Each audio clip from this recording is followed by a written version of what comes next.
ডুবন্ত জনপদে লাখ লাখ মানুষের হাহাকার। আগ্রাসী বন্যায় লন্ডভন্ড নোয়াখালী, ফেনী, কুমিল্লা সহ ১১ জেলা। মৃত্যু বেড়ে ১৮। রাতে খুলে দেওয়া হবে কাপ্তাই হ্রদের ১৬ গেট। দুর্যোগ এক করেছে দলমত নির্বিশেষে সব শ্রেণী পেশার মানুষকে। সহায়তা নিয়ে টিএসসিতে মানুষের ঢল। গণত্রাণ সংগ্রহে বৈষম্য বিরোধী ছাত্র আন্দোলনের ব্যস্ততা। বাংলাদেশের স্মরণকালের ভয়াবহ বন্যায় ক্ষয়ক্ষতির জন্য ভারতকে দায়ী করল বিএনপি। নেতাকর্মীদের বন্যার্তদের পাশে দাঁড়ানোর নির্দেশ মির্জা ফখরুলের। আদালতে তোলা হচ্ছে সালমান, আনিস, দীপুমণি, ফিরোজ রশিদ ও সাবেক সেনা কর্মকর্তা জিয়াকে আরও ১০ দিনের রিমান্ড আবেদন। বাড্ডার হত্যা মামলায় সাবেক বিচারপতি মানিক কারাগারে। এবং ৩৭ দিন পর কাল থেকে চলবে মেট্রো রেল। ১০টি ট্রেনের ট্রায়াল রান সম্পন্ন। সংস্কারের জন্য আপাতত বন্ধ থাকবে কাজীপাড়া ও মিরপুর ১০ স্টেশন।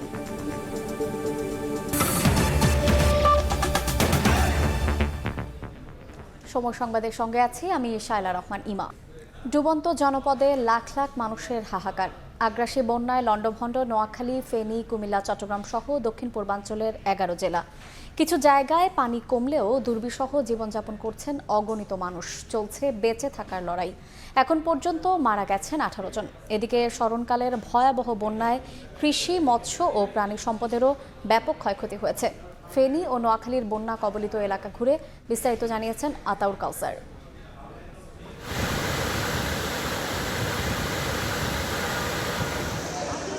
পেছনে যে দৃশ্যটি দেখতে পাচ্ছেন এটি একটি মহাসড়ক, অর্থাৎ নোয়াখালীর বেগমগঞ্জ থেকে লক্ষ্মীপুরের দিকে যে সড়কটি গিয়েছে এটি সেই সড়কের চিত্র। এই চিত্রটি দেখেই আসলে বোঝা যায় যে বন্যার এবং ভারী বৃষ্টিপাতের ফলে যে পানি জমে গিয়েছে এই বন্যা দুর্গত এলাকাগুলোতে, সেখানকার কি অবস্থা। এক দেখি ১৯৭৪ সালে একটা দেখছি, আর এই পর্যন্ত এরকম পানি দেখিনি। এখন তো কমতেছে না, বাড়তেছে। পানি আসলে গতকালকে এখানে, আজকে এখানে মঙ্গলবারও একটু ভালো ছিল, বুধবার থেকে বেশি জোরে আসতেছে আর কি। সড়কটি আশপাশের নিচু জমি থেকে অন্তত ৩ ফুট উঁচুতে।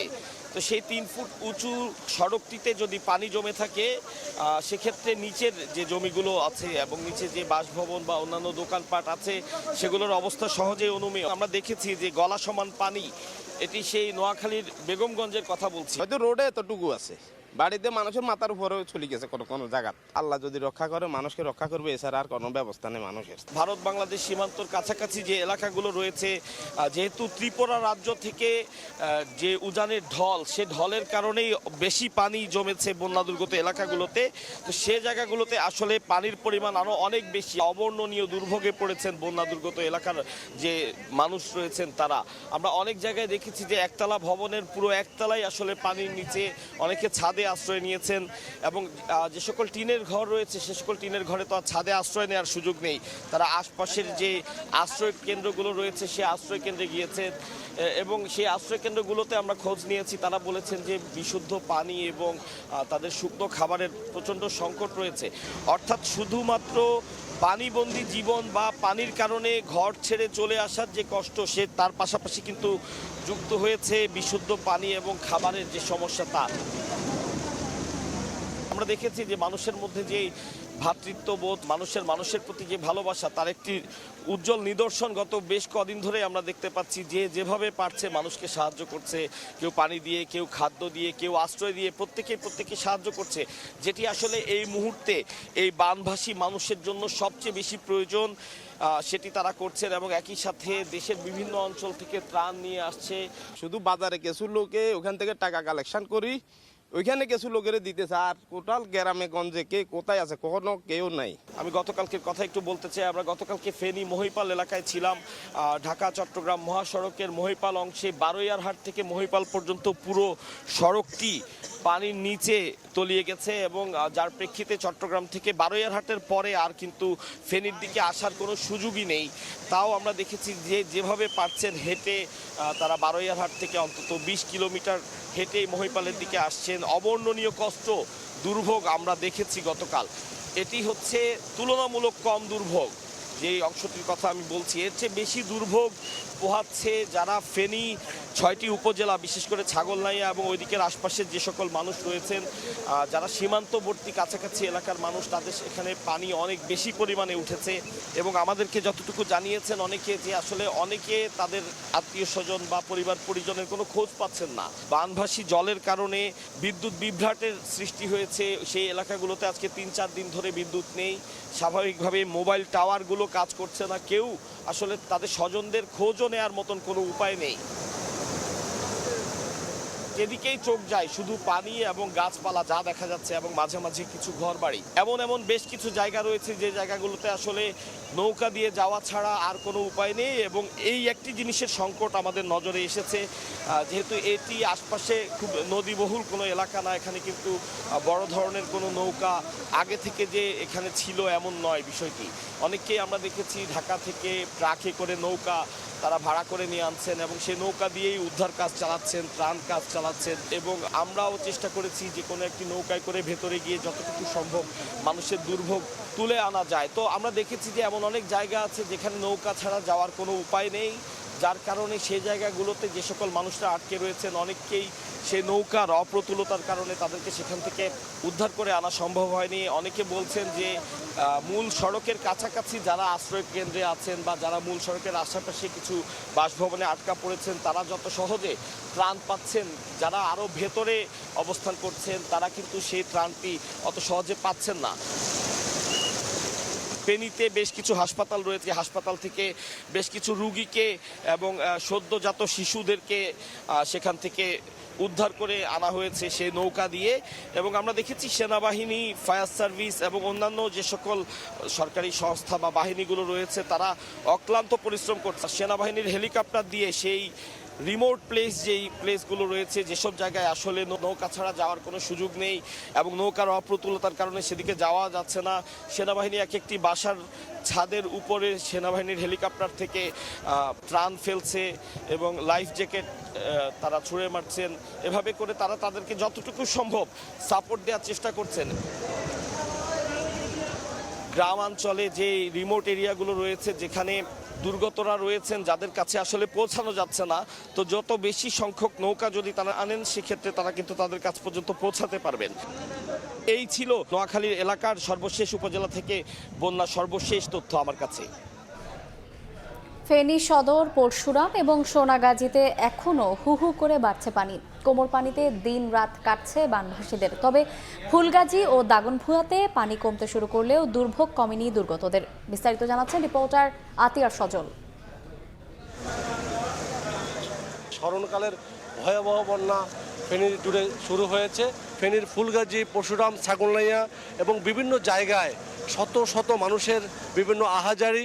তারা শুধু তাদের স্বজনদের সন্ধান পাচ্ছে না, সন্ধান না পেয়ে তারা দিক বিদিক ছুটতে আছে। রবিবার থেকেই কিন্তু মূলত বাঁধ ভেঙে পানি প্রবাহিত হতে থাকে পুরো জেলা জুড়ে। এবং এই যে পানি অব্যাহতভাবে ফেনীর ফুলগাজী, পরশুরাম দিয়ে একের পর এক লোকালয়ে প্রবাহিত হতে থাকে, সেই পানি কিন্তু আজ পর্যন্ত এখন বিভিন্ন নিম্নাঞ্চলে প্রবাহিত হচ্ছে। আপনাকে যদি বলি পুরো ফেনী জেলার চিত্র, সেক্ষেত্রে আমরা ফেনী শহরের শুধুমাত্র মহিফালের কিছু অংশ এবং টাং রোডের একটি অংশ থেকে ডিসি অফিস পর্যন্ত, জেলা প্রশাসন কার্যালয় পর্যন্ত সড়কটি রয়েছে, এটি ছাড়া পুরো ফেনী পানিতে তলিয়ে রয়েছে। ফেনীর যে ব্যবসায়িক কেন্দ্রগুলো রয়েছে, তাকিয়া রোড, ইসলামপুর রোড, সেখানে কিন্তু শত শত যে ব্যবসায়ীদের, বড় বড় ব্যবসায়ীরা, পাইকারি যারা আড়তদার এবং মহিফালের বিভিন্ন আড়তদার, তারা যেটা বলছেন যে তাদের মালামাল ভিজে কোটি কোটি টাকার মালামাল নষ্ট হয়ে গিয়েছে। অন্য বছর যে একাধিকবার বন্যার কবলে পড়ে, সেক্ষেত্রে কিন্তু আমরা দেখেছি যে অল্প শুধুমাত্র ফুলগাজী, পরশুরামের মধ্যেই সীমাবদ্ধ থাকে, সেটি 2-3 দিন পরেই হয়তো কিছুটা কন্ট্রোলে চলে আসে।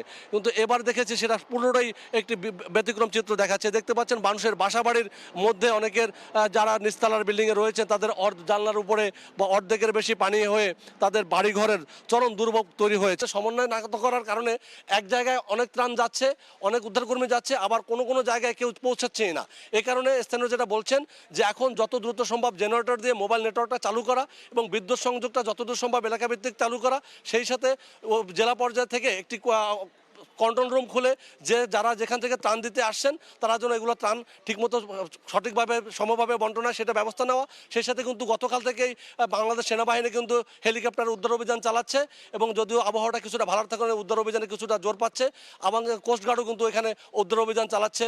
সেই সাথে কিন্তু যেটা চালাচ্ছে স্থানীয় যেটা বলছেন সেটা পর্যাপ্ত নয়, তারা জানাচ্ছেন এটা আরও লজিস্টিক সাপোর্ট এবং ম্যান পাওয়ার উদ্ধারের জন্য আরও বেশি বাড়ানো দরকার। এই ছিল আমার কাছে ফেনীর বন্যা পরিস্থিতির সবশেষ। বন্যা পরিস্থিতির আরও খবর জানাতে এই মুহূর্তে ফেনীর দাগনভূয়া এলাকায় আছেন রিপোর্টার আতাউর কাউসার এবং কুমিল্লা সদর উপজেলার আমরাতলী এলাকায় আছেন ইশতিয়াক আহমেদ। সরাসরি প্রথমে যাচ্ছি কাউসারের কাছে।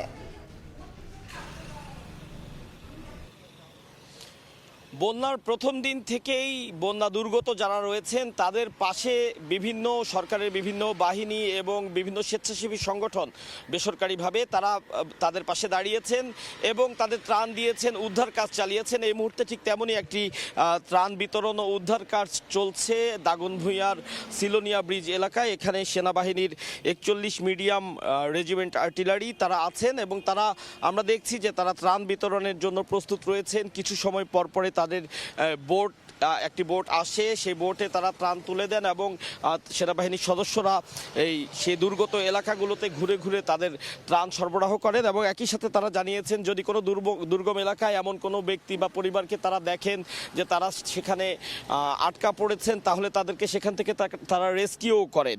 এভাবে আসলে সেই শুরু থেকেই আমরা দেখছিলাম যে সেনাবাহিনী, বিমান বাহিনী, নৌবাহিনী এবং সরকারের অন্যান্য বিভিন্ন বাহিনী তারা বন্যায় দুর্গতদের ত্রাণ বিতরণ এবং উদ্ধার কর্মকাণ্ড তারা চালাচ্ছিলেন। যেমন গতকাল আমরা ফেনীতে দেখেছিলাম যে সেনাবাহিনীর হেলিকপ্টার দিয়ে ঘুরে ঘুরে বিভিন্ন জায়গায় কোথায় বন্যা দুর্গতরা আটকে আছেন, কোথায় ত্রাণ পৌঁছানো সম্ভব হচ্ছে না সেটি তারা রেকি করে তাৎক্ষণিক সেখানে ত্রাণও পৌঁছিয়েছেন এবং যেখান থেকে উদ্ধার কাজ চালানো সম্ভব সেখানে উদ্ধার কাজও চালিয়েছেন। তো এভাবেই ত্রাণ কাজ চলছে এবং আমি যেটি বলছিলাম যে এখানে একটি বোটে করে কিছু সময় পর পরে সেনা সদস্যরা ত্রাণ পৌঁছে দেন এবং উদ্ধার কাজ চালান।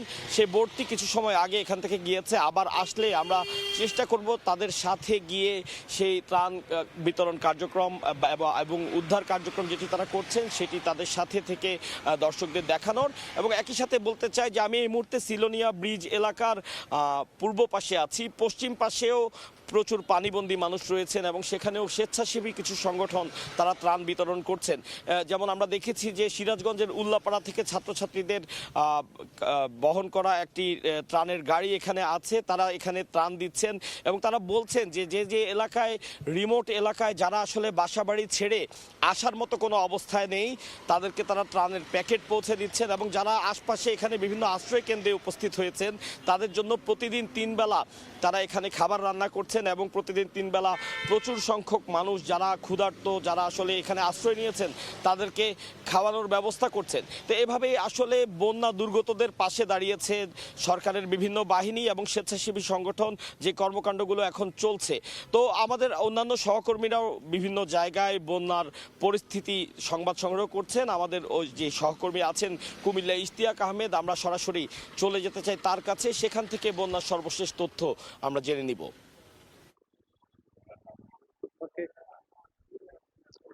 আপনারা জানেন যে কুমিল্লার যে বন্যার পরিস্থিতি সেটা কিন্তু প্রতিনিয়ত ভয়াবহ রূপ ধারণ করছে এবং প্রতিনিয়তই কিন্তু একটার পর একটা গ্রাম কিন্তু প্লাবিত হতে শুরু করেছে। আমি যদি জানিয়ে রাখতে চাই যে কুমিল্লা বুড়িচং উপজেলার সেখানে কিন্তু প্রায় 35টি গ্রাম ইতিমধ্যে কিন্তু প্লাবিত হয়েছে এবং সেখানে 45,000 মানুষ ইতিমধ্যে কিন্তু তারা পানিবন্দী হয়ে আছে। তার পরবর্তীতে যদি জানিয়ে রাখতে চাই সেখান থেকে গতকাল যে ব্রাহ্মণপাড়া এই যে বাঁধ ভাঙ্গার ঘটনায় সেই ব্রাহ্মণপাড়া উপজেলার 3টি ইউনিয়ন সেখানে কিন্তু তারা 3টি ইউনিয়নে প্লাবিত হয়েছে, অর্থাৎ একেবারে পানিতে তলিয়ে গিয়েছে। সেখানে প্রায় 5,000 পরিবার ইতিমধ্যে গৃহবন্দী রয়েছে এবং আমরা দেখেছি যে সদর উপজেলা সেখানেও কিন্তু 2টি ইউনিয়ন, বাস্তবী এবং আমরাতলী ইউনিয়ন, 2টি ইউনিয়ন কিন্তু প্লাবিত হয়েছে। এই মুহূর্তে আমি দাঁড়িয়ে রয়েছি সিমরা এলাকায়, সেখানে আমরা দেখছি যে এই মুহূর্তে যে তাদের যে সড়ক এবং যে তাদের যে ফসলি জমি একেবারে প্লাবিত হয়ে গিয়েছে। সেখানে শত শত একর ফসলি জমি প্লাবিত হয়েছে। তো আমরা জানতে পেরেছি যে টোটাল কুমিল্লা যদি বলতে যাই মোট কুমিল্লা জেলা জুড়ে প্রায় 4,000 হেক্টর ফসলের জমি কিন্তু প্লাবিত হয়েছে। তার পাশাপাশি যদি বলতে চাই যে পুরো কুমিল্লা জেলা জুড়ে প্রায় 7 লক্ষ মানুষ পানিবন্দী হয়ে আছে বলে আমরা জানতে পেরেছি। তবে এটা বেসরকারিভাবে জানতে পেরেছি যে তা কিন্তু 10 লক্ষ ছাড়িয়েছে এবং প্রতিনিয়ত দেখছি যে এই বন্যার যে অবস্থা সেটা কিন্তু ভয়ঙ্কর রূপ ধারণ করছে এবং এখন পর্যন্ত কুমিল্লা গোমতী নদীর যে পানি, সে পানি কিন্তু এখনো বিপদ সীমার অনেকটা উপরে প্রবাহিত হচ্ছে বলে আমরা জানতে পেরেছি। পানি উন্নয়ন বোর্ডের কর্মকর্তা আমাদেরকে জানিয়েছেন এবং সেটা আমি যদি বলি যে বিপদ সীমা থেকে প্রায় 100 সেন্টিমিটার উপর দিয়ে গোমতী নদীর যে পানি কিন্তু অতিবাহিত হচ্ছে এবং বিশেষ করে যে বাঁধগুলো রয়েছে সেই বাঁধগুলো কিন্তু ইতিমধ্যে নরম হয়ে গিয়েছে এবং সেই কারণে যে কোনো সময় অন্য কোথাও যে কোনো জায়গা দিয়েও গোমতী ভাঙন হতে পারে বলে তিনি আশঙ্কা করছেন।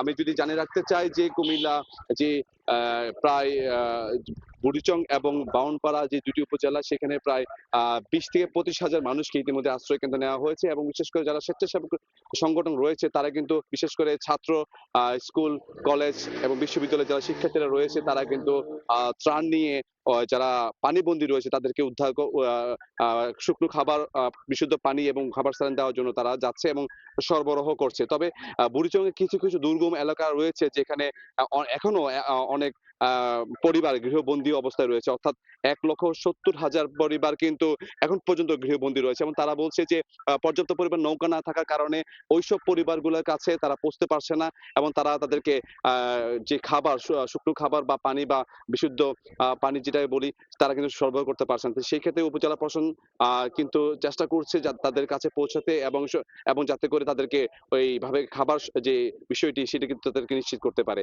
তো সবকিছু মিলে বলতে গেলে যে কুমিল্লার যে বর্তমান পরিস্থিতি সেটা কিন্তু অনেকটা ভয়াবহ এবং আতঙ্কে আছে পুরো কুমিল্লাবাসী। এ ছিল আমার কাছে সর্বশেষ কুমিল্লা থেকে। কুমিল্লা এবং ফেনী থেকে বন্যা পরিস্থিতির সবশেষ খবর জানাচ্ছিলেন সহকর্মীবৃন্দ। এদিকে চট্টগ্রামে বন্যায় ডুবেছে 9 উপজেলা। এখন পর্যন্ত মৃত্যুর খবর পাওয়া গেছে 5 জনের। রাস্তাঘাট ডুবে যাওয়ায় ব্যাহত হচ্ছে সড়ক যোগাযোগ। কোথাও কোথাও ঝুঁকি নিয়েই চলাচল করছে যাত্রী ও পণ্যবাহী যান। বৈরী আবহাওয়ায় ব্যাহত হচ্ছে বন্দরের কার্যক্রম। এদিকে রাতে কাপ্তাই হ্রদের 16 গেট খুলে দেওয়া হবে জানিয়ে সতর্কতা জারি করা হয়েছে। ঢাকা চট্টগ্রাম মহাসড়কের ফেনী এবং নোয়াখালী, কুমিল্লা, লক্ষ্মীপুর সহ বিভিন্ন জায়গায় তলিয়ে যাওয়ার কারণে কিন্তু যান চলাচল বন্ধ রয়েছে, সড়ক বন্ধ রয়েছে এবং রেল চলাচল বন্ধ হয়েছে। বাসের ভেলায় করে নিয়ে যাওয়া হচ্ছে নানা পণ্য, যেখানে রয়েছে চিড়া, গুড় সহ নানা শুকনো খাবার এবং রয়েছে নানা মেডিকেল সামগ্রী, যেগুলোর মূল উদ্দেশ্য হচ্ছে বন্যার্তদের সহায়তায় এগিয়ে যাওয়া। চট্টগ্রাম থেকে বিভিন্ন, বিশেষ করে চট্টগ্রাম ফটিকছড়ি, হাটহাজারী, রাঙ্গুনিয়া, রৌজান সহ যে বিস্তীর্ণ এলাকা পানি নিচে তলিয়ে গেছে, সেখানে কিন্তু বিভিন্ন সংস্থার পক্ষ থেকে, বিভিন্ন বিশেষ করে যে কোটা সমন্বয়ক যারা আছে, সমন্বয়কের পক্ষ থেকে বিভিন্ন উপজেলায় তারা টিম গঠন করেছে। সেখানে কিন্তু সেই পণ্য সামগ্রীগুলো নিয়ে যাচ্ছে এবং মানুষের ঘরে ঘরে কিন্তু মানুষের হাতে হাত রেখে কিন্তু মানুষের যে বন্যার্ত যে মানুষগুলো রয়েছে তাদের ঘরে সেই পণ্যগুলো পৌঁছে দেওয়া হচ্ছে। বেশি অতিরিক্ত পানির জন্য কিন্তু আমরা দূরত্ব জায়গা যাইতে পারি না, যেতটুকু যাইতে পারছি অতটুকু বিভিন্ন সময় যা কিছু পারছি তা নিয়ে পৌঁছাইছি। আমাদের পার্শ্ববর্তী হারুয়ালছড়ি, যেটা পূর্ব ফটিকছড়ি বলা হয়, ওখানে কিন্তু কোনো লোক যাওয়া হয় না এখনো। অন্যদিকে যে আমরা সড়কে যে দৃশ্য দেখেছি, সেখানে সকাল থেকে কিন্তু শত শত ট্রাকে করে বন্যার্থীদের জন্য কিন্তু বিভিন্ন শুকনো খাবার, কলা, পাউরুটি, বিস্কিট সহ যে শুকনো খাবার, সেগুলো ট্রাকে ভরে ভরে নিয়ে আসছে। বিভিন্ন দলে বিভক্ত হয়ে শত শত ট্রাক আমাদের চোখে পড়েছে। এখন এগুলো মানুষের পাশে দাঁড়ানোর জন্য তারা কিন্তু করেছেন। এবং পাশাপাশি আমরা দেখেছি বিভিন্ন জায়গায় কিন্তু মেডিকেল টিম, অর্থাৎ নার্সিং ইনস্টিটিউট এবং যে হাসপাতালগুলো রয়েছে, সেখানকার শিক্ষার্থীরা কিন্তু বিভিন্ন দলে বিভক্ত হয়ে কিন্তু বিভিন্ন যে ওষুধ সামগ্রী এবং স্যালাইন সহ বিভিন্ন সামগ্রী বিতরণ করছে বিভিন্ন জায়গায়। ডায়রিয়া, তারপর কলেরা বা সর্দি, জ্বর, কাশি, এই ধরনের ট্রিটমেন্টগুলো আমরা এখানে নিয়ে আসছি এবং আমাদের সঙ্গে অক্সিজেন সাপোর্ট, তারপরে কোনো প্রসূতি মায়ের ডেলিভারির জন্য আমাদের 2 জন ফিমেল আছে, ফিমেল নার্স। ছোট বাচ্চাদের অনেকে থাকে যে জ্বর, সর্দি কাশি হচ্ছে, স্কিন প্রবলেম হচ্ছে, তাদের যে প্রাথমিক সেবাটা আমরা ওইটা দিচ্ছি। চট্টগ্রাম বন্দর থেকে কোনো ধরনের পণ্য বের হলে, ওঠানামা হলে কি সে কোনো পণ্য দেশে কোনো জায়গায় যেতে পারছে না, এতে করে ক্ষতির মুখে পড়ছেন ব্যবসায়ীরা এবং পণ্য যেতে না পারায় বড় ধরনের ক্ষতিতে হবে সেটি বলা যাচ্ছে। তো এই ছিল আমার কাছে চট্টগ্রামের থেকে সর্বশেষ তথ্য। শফিকুল আলম, সময় সংবাদ, চট্টগ্রাম। বন্যা পরিস্থিতির খবর জানাতে মৌলভীবাজারের কদমহাটায় আছেন রিপোর্টার আমিনুল ইসলাম এবং চট্টগ্রামের হাটহাজারীতে আছেন রিপোর্টার শফিকুল আলম। সরাসরি প্রথমে যাচ্ছি আমিনুলের কাছে। মৌলভীবাজারে গেল 4 দিন ধরে যে বন্যা কবলিত মানুষজন রয়েছেন তারা যে এলাকাটিতে ভাঙনের কারণে বন্যা কবলিত হয়ে পড়েছিলেন, আমরা এই মুহূর্তে সেই বাঁধের এলাকায় রয়েছে এবং কদমহাটা নামের এই এলাকাতে গেল বুধবার রাতে কিন্তু এই মনু নদীর পানি বৃদ্ধি পেয়ে বেশ কয়েকটি জায়গায় ভাঙন সৃষ্টি হয় এবং বেড়িবাঁধ যেগুলো রয়েছে এই বেড়িবাঁধগুলো ভেঙে যাওয়ার কারণে কিন্তু লোকালয়গুলোতে পানি ঢুকে পড়ে। দর্শক হয়তো আমাদের ছবিতে দেখতে পাচ্ছেন যে বাঁধটি ভেঙে পানি যে এলাকা দিয়ে প্রবেশ করছে এই এলাকাতে পানি গেল দুদিনে অনেক কমে এসেছে এবং আজকের দিনটি পার হয়ে গেলে হয়তো রাতের মধ্যে এই জায়গা দিয়ে পানি প্রবেশ বন্ধ হয়ে যেতে পারে, এমনটি আসলে সাধারণ মানুষ ধারণা করছেন। সাধারণ যেসব বাসিন্দারা এখানে ছিলেন তারা বলছেন যে গেল কয়েকদিনে এই অংশ দিয়ে পানি প্রবেশ করার পর পুরো এলাকাতে পানি এমনভাবে ঢুকে পড়েছিল যে তারা তাদের ঘরের গবাদি পশু থেকে শুরু করে তাদের মালামাল নিয়ে সরে পড়তেও তাদের একেবারেই সময় পাননি এবং অনেক ক্ষেত্রে তাদের যেসব আসবাবপত্র রয়েছে সেগুলোর ক্ষতির পাশাপাশি তাদের গবাদি পশুর ব্যাপক ক্ষতি হয়েছে এবং পাশাপাশি এই বাঁধটি শুধু নয়, বেশ কয়েকটি এলাকাতে কিন্তু এমন ক্ষয়ক্ষতির চিহ্ন এখনো ভেসে উঠছে। যদিও আসলে আপনারা জানেন যে কোনো এলাকায় বন্যা কবলিত হয়ে পড়লে এই এলাকাতে উদ্ধার তৎপরতার পাশাপাশি যেসব কার্যক্রম হাতে নেয় প্রশাসন, সেই কার্যক্রমের অংশ হিসেবে সেনাবাহিনীর পাশাপাশি পুরো মৌলভীবাজার জুড়ে কিন্তু স্থানীয় স্বেচ্ছাসেবক যারা রয়েছেন তারা কাজ করছেন এবং পাশাপাশি আশ্রয় কেন্দ্র যেগুলো খোলা রয়েছে সেই আশ্রয় কেন্দ্রগুলোতে মানুষজন ওঠার পরেও অনেক ক্ষেত্রে খাবারের যে অপ্রতুলতা সেটি নিয়ে কথা হচ্ছে। তারপরেও স্থানীয় মানুষজন অনেক জায়গাতে আমরা দেখেছি ফান্ড কালেকশন করেছেন, তারা সেসব মানুষদের খাবার দিয়েছেন। তবে একটি কথা বারবার ঘুরে ফিরে আসে যে বেড়িবাঁধগুলো প্রতি বছর সংস্কারের জন্য যে টাকা দেওয়া হয়, যে বরাদ্দ আসে, সেই টাকাগুলো আসলে যথাযথভাবে কাজে লাগালে হয়তো এমন বেড়িবাঁধগুলো ভাঙার যে ঘটনা সেগুলো কমে আসতো। এমন একটি অভিযোগ বারবার উঠে আসছে যে এই বাঁধগুলো সংস্কার না হওয়ার কারণেই মনু নদীতে পানি বৃদ্ধি পাওয়ার পরপরই কিন্তু সহজেই বাঁধগুলো ভেঙে গিয়েছে। তো রাতে এই ঘটনা ঘটার পর থেকে আসলে মানুষজনের মধ্যে আতঙ্ক ছড়িয়ে পড়েছিল। এখন কিছুটা পানি কমে আসার কারণে আপনারা জানেন যে বৃষ্টিপাতও বন্ধ রয়েছে এবং চেরাপুঞ্জিতে বৃষ্টিপাত কম রয়েছে। ভারতীয় যে পাহাড়ি ঢল, আপনারা জানেন যে এই মনু নদীর উৎপত্তি স্থল কিন্তু ভারতের ত্রিপুরা এলাকার যে পাহাড়ি অঞ্চল সেখানের ছড়া থেকে আসলে এই মনু নদীর উৎপত্তি এবং আপনারা ফেনী অঞ্চলে যে বন্যাটি দেখতে পেয়েছেন সেই ফেনী অঞ্চলের মতো এখানেও কিন্তু মৌলভীবাজার অংশে মনু নদী যেদিক দিয়ে প্রবাহিত হয়েছে সেই এলাকাগুলোতে এমন বন্যার চিত্র আমরা দেখেছি। যদিও আসলে গেল 3 দিন ধরে স্থায়ী এই পানির প্রবাহ ধীরে ধীরে কমতে শুরু করছে এবং স্থানীয়দের মধ্যে এই পানি কমে যাওয়ার কারণে তারা অনেকেই দেখেছি যে আমরা লোকালয়ে ফিরতে শুরু করেছেন, কিন্তু এই ঘরগুলোকে নতুন করে মেরামত করাও একটি চ্যালেঞ্জ। যে এলাকায় বন্যা হয় সেই এলাকাতে আবারও ঘুরে দাঁড়ানো একটি সংগ্রাম বলা চলে। তো সিলেট অঞ্চলের এই খবরগুলোই আমার কাছে ছিল, বিশেষ করে মৌলভীবাজারে আমরা সারাদিন আজকে ঘুরে দেখিয়েছি দর্শকদের। আমরা এই মুহূর্তে একটু চট্টগ্রামের খবর জানতে চাই। চট্টগ্রামেও বন্যা পরিস্থিতি রয়েছে, সেখানে আমাদের সহকর্মী শফিক রয়েছেন হাটহাজারী এলাকায়। হাটহাজারী থেকে তিনি জানাচ্ছেন সর্বশেষ। আসলে বেলা গড়ার সাথে সাথে সময় যত পেরে ততই কিন্তু চট্টগ্রামে যে হাটহাজারী এবং ফরিদপুরে যেখানে পানি উঠেছিল সেখানে সে পানিগুলো নামতে শুরু করেছে। আমি এই মুহূর্তে হালদা পাড়ে আছি। এটি হচ্ছে একমাত্র প্রজনন ক্ষেত্র প্রাকৃতিকভাবে যেখানে মাছের প্রজনন হয়। সেই হালদার ওই পারে যে হাটহাজারী রয়েছে সেখানে কিন্তু বিশাল একটি জায়গায় কিন্তু বড় ধরনের ভাঙন সৃষ্টি হয়েছে এবং একটি ঘর ভেঙে গেছে। সেখানে বিস্তীর্ণ এলাকা, পুরো এলাকা কিন্তু সেখানে পানিতে তলিয়ে গেছে। আপনি দেখতে পাচ্ছেন এখানে পানির যে স্রোত, এই পানির স্রোতগুলো কিন্তু খাগড়াছড়ি থেকে নেমে এসে ফটিকছড়ি হয়ে কিন্তু এই যে হাটহাজারী হয়ে আবার কিন্তু এগুলো কর্ণফুলীতে গিয়ে মিশবে। আমরা সকাল থেকে দেখেছিলাম যে আসলে ভারত থেকে যে পানিগুলো এসেছে সে পানিগুলো কিন্তু প্রথমে খাগড়াছড়িতে, তারপর কিন্তু উত্তর চট্টগ্রাম বিভিন্ন এলাকা কিন্তু বিস্তীর্ণ এলাকা, নিচু এলাকা কিন্তু তলিয়ে সেগুলো এখন কর্ণফুলী নদীর পানির দিকে, কর্ণফুলী নদীর দিকে কিন্তু পড়ে যাচ্ছে। সেগুলো পরে কর্ণফুলী থেকে কিন্তু বঙ্গোপসাগরে গিয়ে পড়বে। এই যে আমরা সকাল থেকে বিভিন্ন জায়গায় সেগুলো দেখানোর চেষ্টা করেছি। এখন সকালে আমরা সকাল থেকে এখন দেখছি যেহেতু সকাল থেকে কোনো ধরনের বৃষ্টি হচ্ছে না, সেক্ষেত্রে 3 থেকে 4 ফিট পানি আমরা বিভিন্ন জায়গা থেকে সকাল থেকে কমে গেছে সেরকম দেখছি। আমরা হাটহাজারীর এবং ফটিকছড়ি বিভিন্ন ইউনিয়ন ঘুরেছি, সেখানে কিন্তু সকাল থেকে পানি নামতে শুরু করেছে। তবে সবচেয়ে বেশি আসার যে কথা হলো সেটি হচ্ছে যারা আন্দোলনকারী এবং যারা জামায়াত ইসলাম এবং বিএনপি সহ যারা রাজনৈতিক দলগুলো রয়েছে তারা কিন্তু বিভিন্ন দলে বিভক্ত হয়ে কিন্তু তারা যে ত্রাণ সামগ্রী কিন্তু বিভিন্ন জায়গায় কিন্তু সেগুলো পৌঁছে দিচ্ছে। তো এটি এই জন্য দেখানোর কারণ এই যে এই জায়গায় ভাঙন সৃষ্টি হয়েছে এটি লোহারপুলের সামনে একটু এই জায়গার ভাঙানোর কারণে কিন্তু পরবর্তীতে সেখানে পানি দিয়ে বিচ্ছিন্ন এলাকা তুলে যায়। তো এলাকাবাসীর দাবি হচ্ছে সেটি যেন পানি উন্নয়ন কর্তৃপক্ষ যেন সে দ্রুত সে বাঁধটি যেখানে ভেঙে আছে সেটি মেরামত করে। আপনাকে পানির স্রোত দেখানোর চেষ্টা করছি যেভাবে পানি নেমে যাচ্ছে, এভাবে যদি নেমতে থাকে হয়তো আগামীকাল বিকেল দিকে হয়তো পানি নামতে শুরু পরশু দিন আগে পুরোপুরি পানি নেমে যাবে।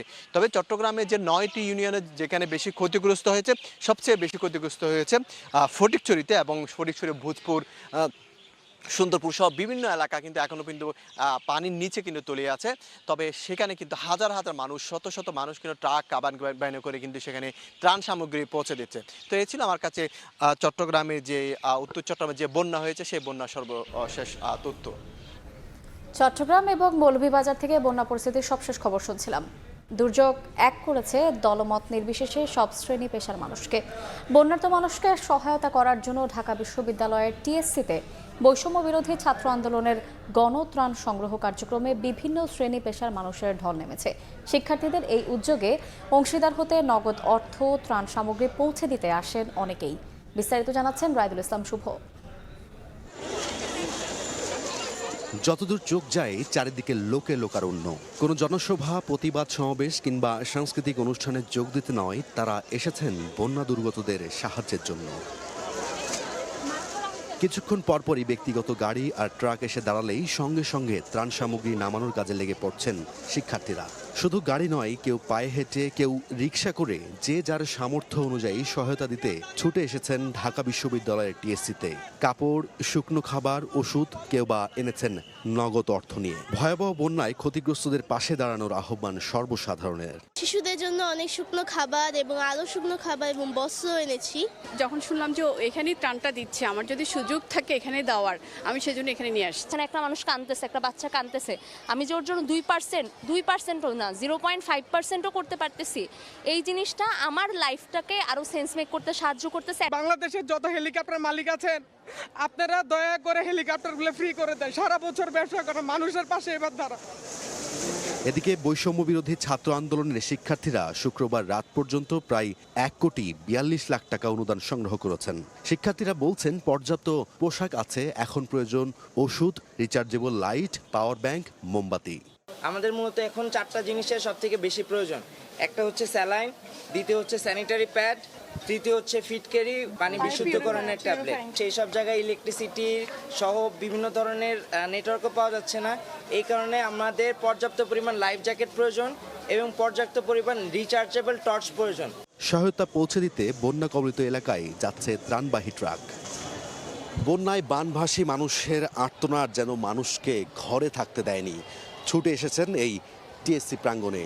এই সাধারণ শিক্ষার্থীরা তাদের নিজ নিজ সামর্থ্য অনুযায়ী যেমন অনুদান দিচ্ছেন ঠিক সংগ্রহ করছেন সারা রাত থেকে এখন অবধি। চলছে তাদের কর্মযজ্ঞ এই বানভাসী মানুষের কাছে ত্রাণ সামগ্রী পৌঁছে দেওয়ার কার্যক্রম।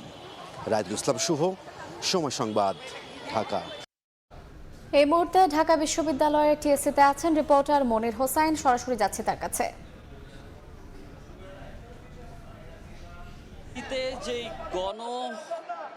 যেই ত্রাণ সংগ্রহ কার্যক্রম, সেই গণত্রাণ কার্যক্রম সংগ্রহের মহা উৎসব চলছে টিএসসিতে। আমরা সকাল থেকেই আসলে যেটি দেখিয়েছি এখানকার, আপনাকে আমি এখন যদি ক্যামেরার ফ্রেমে যেটি দেখাতে চাই সেটি হচ্ছে একটি, আপনি যদি দেখতে পান একটি বলা চলে একটি যে বৈষম্যহীন বাংলাদেশের চিত্র এখন আমরা দেখতে পাচ্ছি। এখানে আসলে যে বৈষম্যহীন বাংলাদেশের স্বপ্ন এদেশের মানুষ বহুদিন ধরে দেখছে, সেই বৈষম্যহীন বাংলাদেশের চিত্র কিন্তু এটি। এখানে যেই বন্যার যেই বাংলাদেশের দক্ষিণ পূর্বাঞ্চলে যেই বন্যা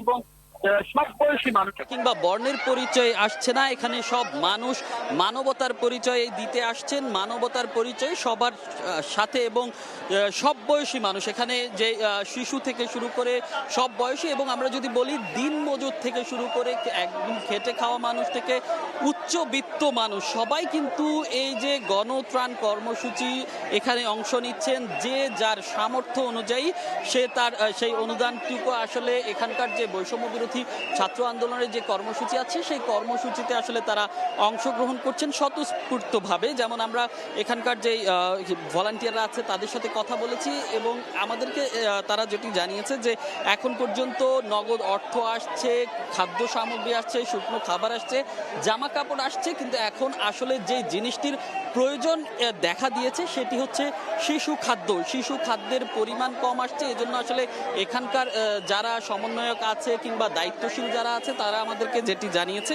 যে তারা আসলে এখন শিশু খাদ্য চাচ্ছে, যে শিশু খাদ্যের আরও প্রয়োজন। এখন যেভাবে অন্যান্য জিনিসপত্র আসছে সেগুলোর সাথে আসলে সেই অনুপাতে শিশু খাদ্যেরও আসলে প্রয়োজন তারা মনে করছেন। এবং আমরা যেটা কালকে পর্যন্ত দেখেছি যে যেই পরিমাণ মেডিসিন আসলে দরকার ছিল সেই পরিমাণ মেডিসিন গতকালকে আসেনি, তবে আজকে যেটা আমরা দেখতে পেয়েছি বিভিন্ন ফার্মাসিউটিক্যালস কোম্পানিগুলো তারা এগিয়ে এসেছে, তারা তাদের যেই কোম্পানির থেকে তাদের যেই ওষুধগুলো আছে সেই ওষুধ নিয়ে হাজির হচ্ছেন এবং বলা চলে যে যেভাবে পারছেন আসলে সেভাবেই এগিয়ে আসছে এবং সহযোগিতা করছেন। এখানকার ভলান্টিয়াররা আছে তারা হেল্প করছে এবং যে আসলে সব বয়সী মানুষ এখানে অংশ নিয়েছে সবার এই যে আমরা দেখছি সুশৃঙ্খলভাবে আসলে তারা চেষ্টা করছে নগদ অর্থ থেকে শুরু করে যেসব মালামাল আসছে তারা সংগ্রহ করার এবং সেই বন্যা দুর্গত মানুষদের কাছে যথাভাবে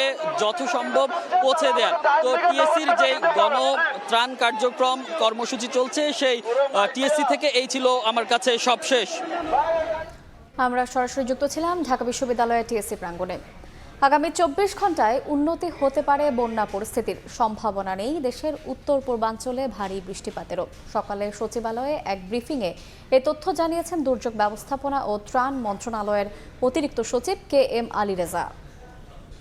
11টা জেলাতে 3,52 লক্ষ নগদ টাকা, 20,150 মেট্রিক টন চাল, 15,000 প্যাকেট শুকনা খাবার, 35 লক্ষ টাকা শিশু খাদ্য বাবদ এবং 35 লক্ষ টাকা গোখাদ্য বাবদ আমরা পাঠিয়ে দিয়েছি। মারা যারা গেছে এর মধ্যে কুমিল্লা 4 জন, ফেনী 1 জন, নোয়াখালী 3 জন, চট্টগ্রাম 5 জন, ব্রাহ্মণবাড়িয়াতে 1 জন, লক্ষ্মীপুর 1 জন, কক্সবাজারে 3 জন। আবহাওয়া সংস্থাসমূহের তথ্য অনুযায়ী আগামী 24 ঘন্টায় দেশের উত্তর পূর্বাঞ্চল এবং তৎসংলগ্ন উজানে ভারী বৃষ্টিপাতের সম্ভাবনা নেই। এই সময়ে মৌলভীবাজার, হবিগঞ্জ জেলার মনু, খোয়াই, ধলাই নদী এবং সংলগ্ন এলাকা বন্যা পরিস্থিতির উন্নতি হবার সম্ভাবনা রয়েছে। ফেনী, কুমিল্লা, চট্টগ্রাম জেলাসমূহের মহুরী, ফেনী, গোমতী, হালদা এই নদীগুলোর বন্যা পরিস্থিতির উন্নতি হবে আশা করা যাচ্ছে। বাংলাদেশে চলমান বন্যায় ক্ষয়ক্ষতির জন্য ভারতকে দায়ী করল বিএনপি। অভিন্ন নদীতে অন্যায়ভাবে বাঁধ নির্মাণ ও পানি ছাড়ার আগে বাংলাদেশকে সতর্ক না করায় মোদী সরকারের সমালোচনা করেন তারা। দেশের বিভিন্ন জেলায় বন্যার্তদের পাশে দাঁড়াতে নেতাকর্মীদের আহ্বান জানান বিএনপি মহাসচিব মির্জা ফখরুল ইসলাম আলমগীর। প্রলয়ঙ্করী বন্যার কবলে দেশের দক্ষিণ ও উত্তর পূর্বাঞ্চলের 11টি জেলার প্রায় 50 লাখ মানুষ। দুর্গত এলাকার মানবেতর অবস্থা তুলে ধরে শনিবার এমন পরিস্থিতির জন্য অভিন্ন নদীগুলোতে ভারতের বাঁধ নির্মাণ, ভাটির দেশ বাংলাদেশে বাঁধ খুলে দিয়ে একতরফা পানি প্রত্যাহার ও বাংলাদেশকে অবহিত না করাকে দায়ী করেছেন বিএনপি নেতারা। শনিবার সকালে দলের প্রতিষ্ঠাতা জিয়াউর রহমানের সমাধিতে শ্রদ্ধা জানানো শেষে বিএনপির স্থায়ী কমিটির সদস্য মেজর অবসরপ্রাপ্ত হাফিজউদ্দিন আহমেদ গণমাধ্যমকে বলেন, ভারতের অন্যায় আচরণের কারণেই বন্যায় কষ্ট পাচ্ছে বাংলাদেশের মানুষ। 54টা নদী ভারতের মধ্যে দিয়ে প্রবাহিত হয়ে বাংলাদেশে প্রবেশ করেছে। প্রত্যেকটি নদীতে অন্যায়ভাবে ভারত সেখানে বাঁধ নির্মাণ করেছে। এদিকে জাতীয় প্রেস ক্লাবে এক আলোচনা সভায় অংশ নিয়ে বিএনপি মহাসচিব মির্জা ফখরুল ইসলাম আলমগীর বন্যার্তদের পাশে দাঁড়াতে নেতাকর্মীদের নির্দেশ দিয়েছেন। এই বন্যায় দুর্গত হয়ে, বানভাসী হয়ে, বাস্তুচ্যুত হয়ে এখন আশ্রয় খুঁজছেন এবং চরম দুর্ভোগে পড়তে হচ্ছেন সেই সমস্ত জনগণের প্রতি আমরা তাদের সঙ্গে সহমর্মিতা জানাচ্ছি। অন্তর্বর্তীকালীন সরকারকে জনগণের স্বার্থ বিবেচনায় দৃশ্যমান পদক্ষেপ নেয়ারও আহ্বান জানান বিএনপি মহাসচিব। আওয়ামী লীগের দোসররা এখনও সক্রিয় জানিয়ে ষড়যন্ত্র রুখতে সজাগ থাকার আহ্বান জানান তিনি। কিভাবে একটা নির্বাচন অতি দ্রুত করা যায় এবং সেই প্রয়োজনীয় সংস্কার করা যায় সেটা নিয়ে এই ইন্টারিম গভর্নমেন্ট কাজ করবেন বলে আমরা প্রত্যাশা করি। আমাদের আস্থা রয়েছে, জনগণের আস্থা রয়েছে। শিগগিরই নির্বাচনের রোডম্যাপ ঘোষণা করতে অন্তর্বর্তীকালীন সরকারের প্রতি আহ্বানও জানান মির্জা ফখরুল। মার্জিয়া মুমু, সময় সংবাদ, ঢাকা। সময় সংবাদে আরও থাকছে, অর্থনীতি অস্থিতিশীল করতেই ব্যাংক একীভূতের চেষ্টাও হয়। আর্থিকভাবে ধ্বংসের মূল হোতাদের ধরলে কোনো ক্ষতি হবে না, দাবি সিপিডির। ইসলামী ব্যাংক সংস্কারে নানা সুপারিশ।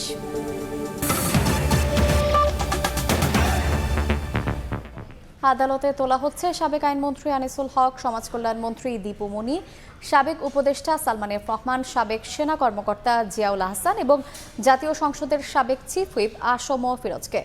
এই মুহূর্তে মিন্টো রোডের ডিবি কার্যালয়ের সামনে আছেন রিপোর্টার নিবিড় সাহা এবং ঢাকার সিএমএম আদালতে আছেন সাদিকুর রহমান। সরাসরি শুরুতেই যাচ্ছি নিবিড়ের কাছে।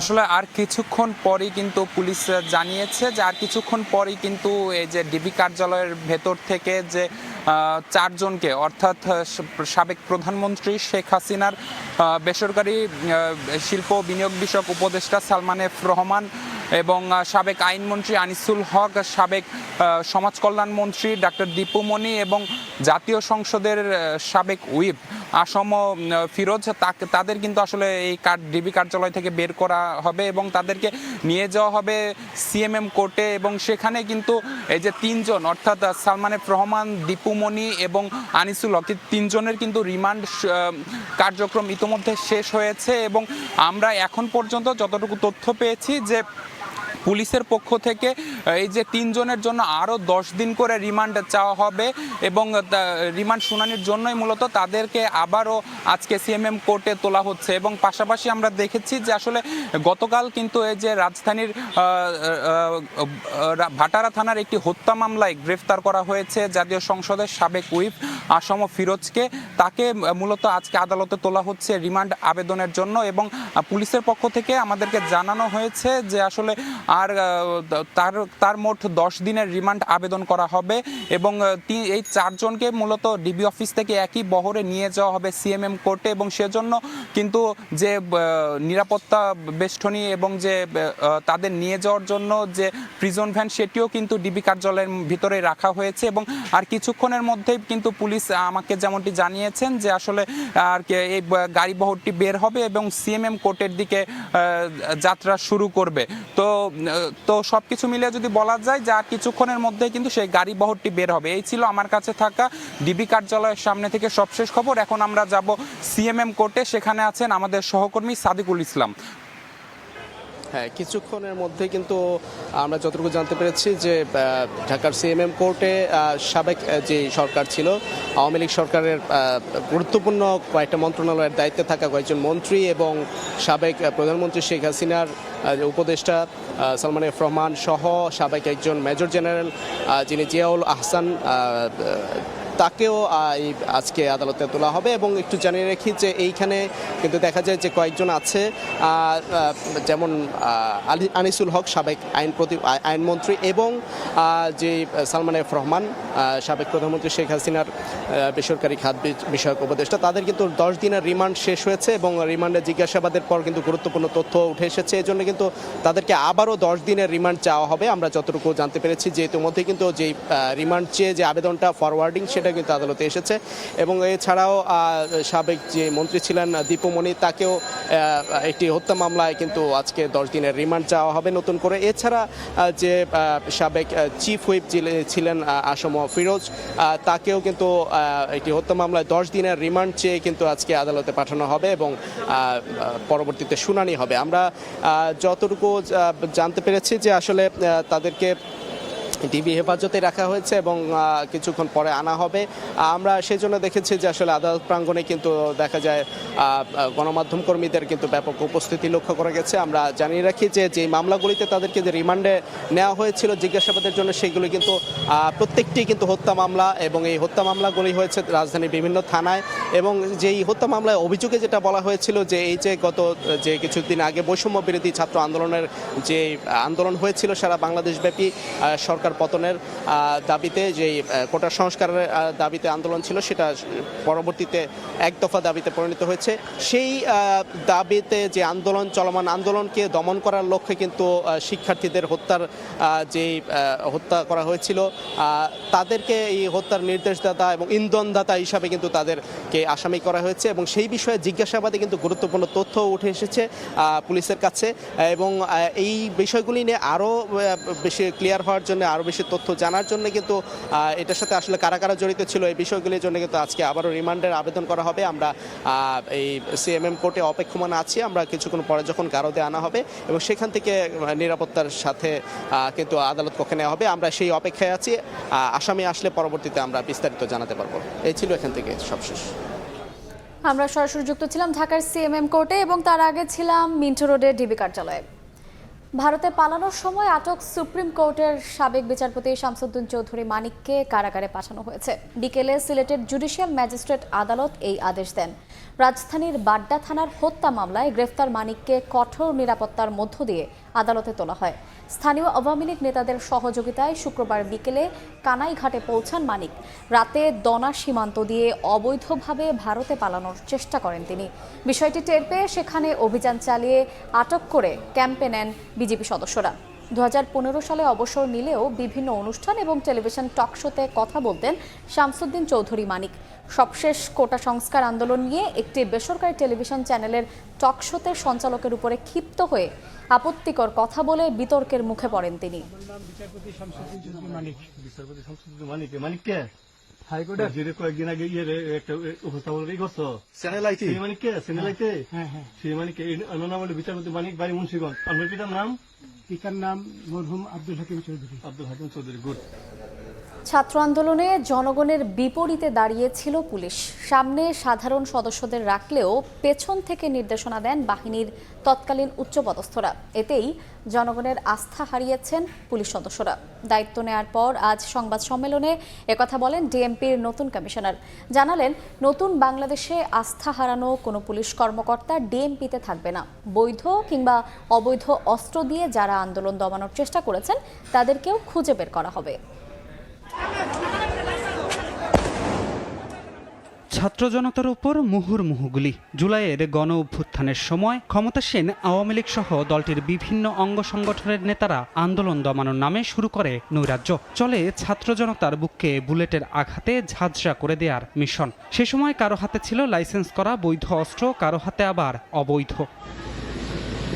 আন্দোলনে এসেছে বিজয়। পদত্যাগ করে দেশ ছেড়ে পালিয়েছেন আওয়ামী লীগ সভাপতি শেখ হাসিনা। এরপর কয়েকজনকে গ্রেফতার করা গেলেও এখনও পলাতক দলটির বিভিন্ন পর্যায়ের নেতারা। এমন অবস্থায় প্রশ্ন ওঠে, আন্দোলন দমাতে ব্যবহৃত অস্ত্রগুলো এ কদিনেই কোথায় গেল, নাকি এখনও আছে দলটির নেতাকর্মীদের হাতেই?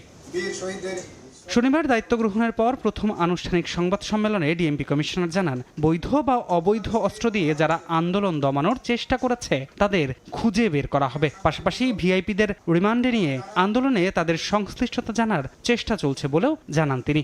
লাইসেন্সকৃত অস্ত্র ব্যবহার হয়েছে এগুলোতে, আবার ইলিগাল ফায়ারআর্মস ব্যবহার হয়েছে। তো কাজে চ্যালেঞ্জ আমাদের সামনে অনেক চ্যালেঞ্জ, যে এগুলোকে কীভাবে আমরা এই যে নিউট্রালাইজ করবো, আমাদের সামনে অনেক চ্যালেঞ্জ। আমরা প্রতিটা বিষয় আমাদের মাথায় আছে, আমরা চেষ্টা করবো এগুলো নিয়ন্ত্রণের জন্য। সাম্প্রতিক সহিংসতায় পুলিশের উচ্চ পদস্থরা সাধারণ পুলিশ সদস্যদের করেছে ছাত্র জনতার মুখোমুখি। ফলাফল, শুধু এ বাহিনীতেই আহত 427, নিহত 14। শুধু তাই নয়, জনতার বিপক্ষে গিয়ে পুলিশ হারিয়েছে মানুষের আস্থা। ডিএমপি কমিশনার জানান, জনগণের আস্থা নেই এমন কোনো কর্মকর্তা আর ডিএমপিতে থাকবে না। দায়িত্বে আসবে নতুন মুখ। বিশেষ জেলা নয়, প্রাধান্য দেওয়া হবে পেশাদারিত্বকে। এটি সময় লাগবে। আপনার যে কোনো বিষয় তো তাৎক্ষণিক হয় না, তাই না? এটা একটা প্রক্রিয়া। তবে আপনারা এটা যে পরিচ্ছন্ন পুলিশিং দেখতে পাবেন, পরিচ্ছন্ন দেখতে পাবেন, নিউ ফেস দেখতে পাবেন। আর যাদের আস্থার সংকট বলছেন, এনারা থাকবেন না। সংবাদ সম্মেলনে যাদের অপেশাদার আচরণের জন্য পুলিশ জনগণের প্রতিপক্ষ হয়েছে তাদের বিরুদ্ধে আইনগত ও বিভাগীয় ব্যবস্থা নেওয়ার প্রক্রিয়া চলছে বলেও জানান ডিএমপি কমিশনার। ধ্রুব ব্যানার্জি, সময় সংবাদ। ৩৫ দিন বন্ধ থাকার পর কাল চলবে মেট্রো রেল। এরই মধ্যে বৃহস্পতি, শুক্র এবং শনিবার মেট্রো রেল পরীক্ষামূলকভাবে চালানো হয়েছে। কাল সকাল থেকে রাত পর্যন্ত চলবে মেট্রো রেল, তবে মেরামত ও সংস্কারের জন্য আপাতত কাজীপাড়া এবং মিরপুর 10 স্টেশনের কার্যক্রম বন্ধ থাকবে। আজ ট্রায়াল রান করে প্রস্তুতি নিচ্ছে মেট্রো রেল পরিচালনাকারী company Dhaka mass transit company limited. অতিরিক্ত প্রকল্প পরিচালক মোহাম্মদ জাকারিয়া জানান, সকাল থেকে এ পর্যন্ত 10টি ট্রেনের ট্রায়াল রান হয়েছে। স্বাভাবিক সময়ে যেভাবে ট্রেন চলেছে সেভাবেই চালানো হয়েছে, এতে লাইনে কোনো সমস্যা দেখা যায়নি। এর আগে ছাত্র জনতার আন্দোলন চলাকালে গত 18 জুলাই মিরপুর 10 নম্বর গোল চত্বরে পুলিশ বক্সে অগ্নিসংযোগ করা হলে ওই দিন বিকেলে মেট্রো রেলের চলাচল বন্ধ করে দেয় কর্তৃপক্ষ। এর পরদিন মিরপুর 10 ও কাজীপাড়া স্টেশনে ভাঙচুর চালায় দুর্বৃত্তরা।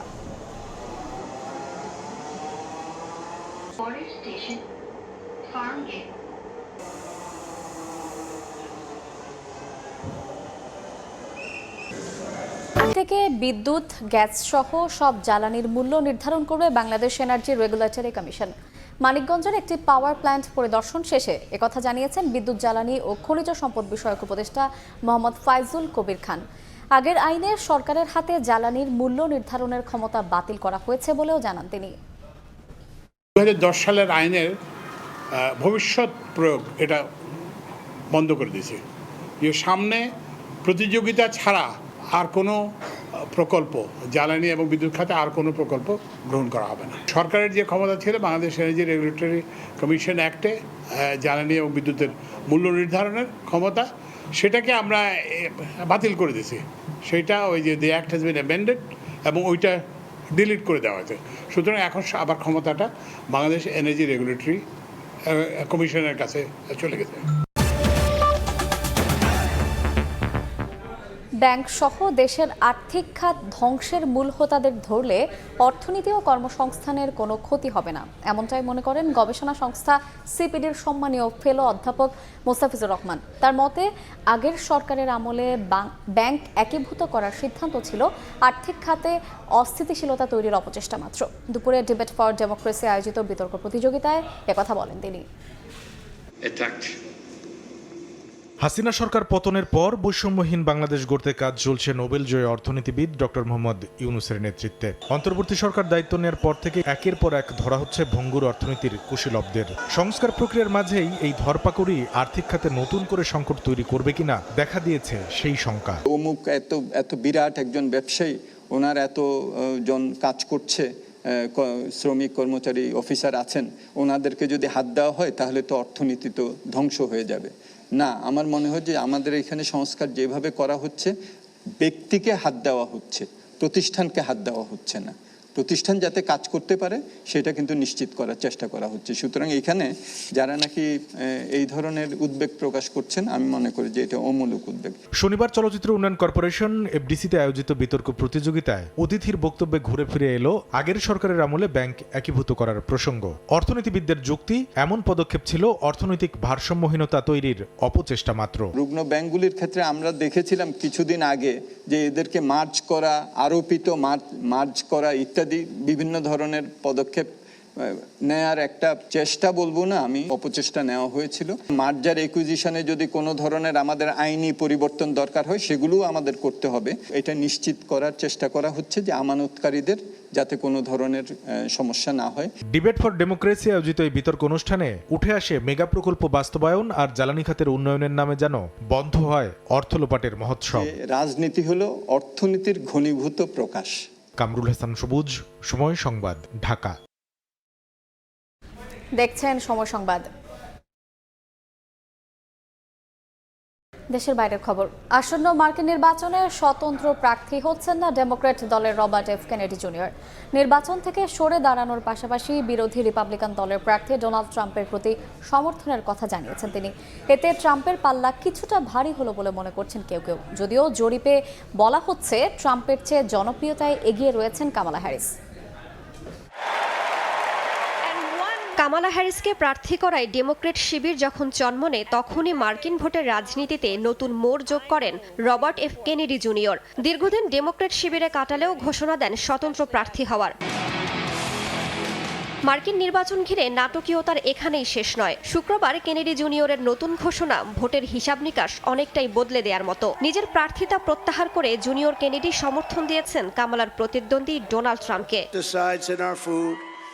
একই দিন 70 বছর বয়সে কেনেডি জুনিয়র অ্যারিজোনায় যোগ দেন ট্রাম্পের নির্বাচনী সমাবেশেও। রাজনীতি বিশ্লেষকদের ধারণা, মার্কিন রাজনীতিতে কেনেডি পরম্পরার কাউকে নিজের পক্ষে পাওয়ায় ভোটের পাল্লা কিছুটা হলেও ভারী হলো ট্রাম্পের। যদিও বিভিন্ন জরিপে বলা হচ্ছে ট্রাম্পের চেয়ে এখনও জনপ্রিয়তায় এগিয়ে আছেন কামালা।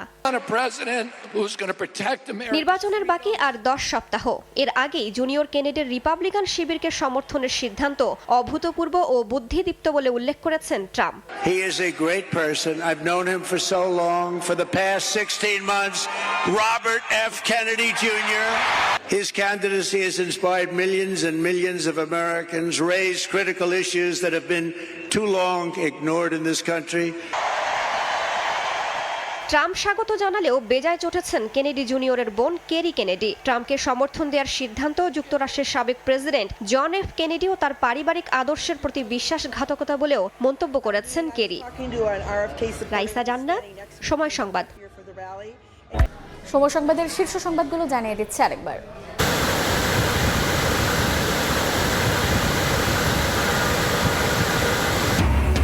ডুবন্ত জনপদে লাখ লাখ মানুষের হাহাকার। আগ্রাসী বন্যায় লন্ডভন্ড নোয়াখালী, ফেনী, কুমিল্লা সহ 11 জেলা। মৃত্যু বেড়ে 18। রাতে খুলে দেওয়া হবে কাপ্তাই হ্রদের 16 গেট। দুর্যোগ এক করেছে দলমত নির্বিশেষে সব শ্রেণী পেশার মানুষকে। সহায়তা নিয়ে টিএসসিতে মানুষের ঢল। গণত্রাণ সংগ্রহে বৈষম্য বিরোধী ছাত্র আন্দোলনের ব্যস্ততা। এবং আদালতে তোলা হচ্ছে সালমান, আনিস, দীপুমণি, ফিরোজ রশিদ ও সাবেক সেনা কর্মকর্তা জিয়াকে। আরও 10 দিনের রিমান্ড আবেদন। বাড্ডার হত্যা মামলায় সাবেক বিচারপতি মানিক কারাগারে।